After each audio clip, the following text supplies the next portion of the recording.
மாலத்தீவு அதிபர் மொய்சு 4 நாள் பயணமாக இன்று இந்தியா வந்துள்ளார். டெல்லியில் அவர் பிரதமர் நரேந்திர மோடியை சந்தித்த நிலையில் அதில் பல முக்கியமான விவகாரங்கள் குறித்து ஆலோசிக்கப்பட்டதாக தெரிகிறது.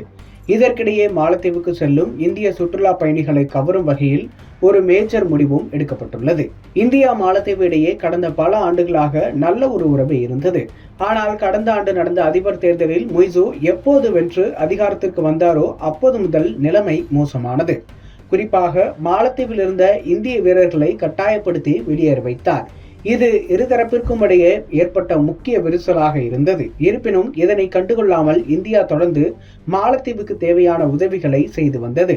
இந்த சூழலில் தான் கடந்த ஜனவரி மாதம் இந்திய பிரதமர் மோடி லட்சத்தீவு சென்று அங்கு எடுத்த சில போட்டோக்களை தனது ட்விட்டர் பக்கத்தில் பகிர்ந்திருந்தார். அந்த போட்டோவுக்கு சம்பந்தமே இல்லாமல் சில மாலத்தீவு அமைச்சர்கள் மிகவும் கீழ்த்தரமான கருத்துக்களை பதிவிட்டனர். இது பெரிய சர்ச்சையாக வெடித்த நிலையில் மாலத்தீவுக்கு சுற்றுலா செல்வதையே இந்தியர்கள் மொத்தமாக தவிர்த்தனர். அது மாலத்தீவு பொருளாதாரத்தையே ஆட்டம் காண வைத்தது.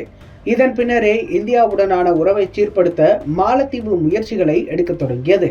நரேந்திர மோடி 3வது முறையாக கடந்த ஜூன் மாதம் பதவியேற்ற நிலையில் அந்த விழாவில் நேரடியாக அதிபர் மொய்சு கலந்து கொண்டிருந்தார். மேலும் இந்தியா குறித்து எந்த ஒரு விமர்சனத்தையும் செய்யாமல் இருந்தார். இந்த சூழலில் தான் தற்போது அவர் 4 நாள் பயணமாக இந்தியாவிற்கு வருகை தந்துள்ளார். டெல்லி வந்த அதிபர் மொய்சு பிரதமர் நரேந்திர மோடியை நேரில் சந்தித்தார். அப்போது இருதரப்பு உறவுகளை வலுப்படுத்துவது குறித்து இரு தலைவர்களும் பேச்சுவார்த்தை நடத்தினர். பொருளாதாரம் மற்றும் கடல்சார் பாதுகாப்பு உள்ளிட்ட விவகாரங்களில் இருதரப்பும் இணைந்து செயல்படுவது குறித்தும் ஆலோசனைகள் நடந்ததாக தகவல்கள் தெரிவிக்கின்றன.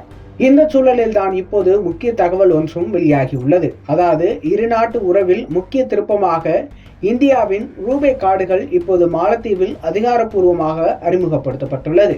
இது மாலத்தீவு செல்லும் இந்திய சுற்றுலா பயணிகளுக்கு பெரிய அளவில் உதவியாக இருக்கும் என்பதில் சந்தேகமில்லை. இந்தியர்கள் வருகை மாலத்தீவில் கணிசமாக குறைந்துள்ள நிலையில் அதை பூஸ்ட் செய்யவும் இது நிச்சயம் உதவும். சர்வதேச அளவில் கிரெடிட் மற்றும் டெபிட் கார்டுகள் பொதுவாக விசா மற்றும் மாஸ்டர் கார்டு நிறுவனங்களைச் சேர்ந்தவையை வழங்கும். ஆனால் இதற்கு போட்டியாக கடந்த 2012ஆம் ஆண்டு ரூபே கார்டுகளை இந்தியா அறிமுகம் செய்தது. அது முதலில் இந்தியாவில் மட்டுமே பயன்பாட்டில் இருந்த நிலையில் அது மெல்ல மெல்ல வெளிநாடுகளிலும் ஏற்றுக்கொள்ள தொடங்கப்பட்டுள்ளது. தற்போதைய சூழலில் பூட்டான், பிரான்ஸ், ஐக்கிய அமீரகம், சிங்கப்பூர் உள்ளிட்ட நாடுகளிலும் ரூபே கார்டுகளை பயன்படுத்த முடியும். இப்போது இந்த லிஸ்டில் மாலத்தீவும் இணைந்துள்ளது.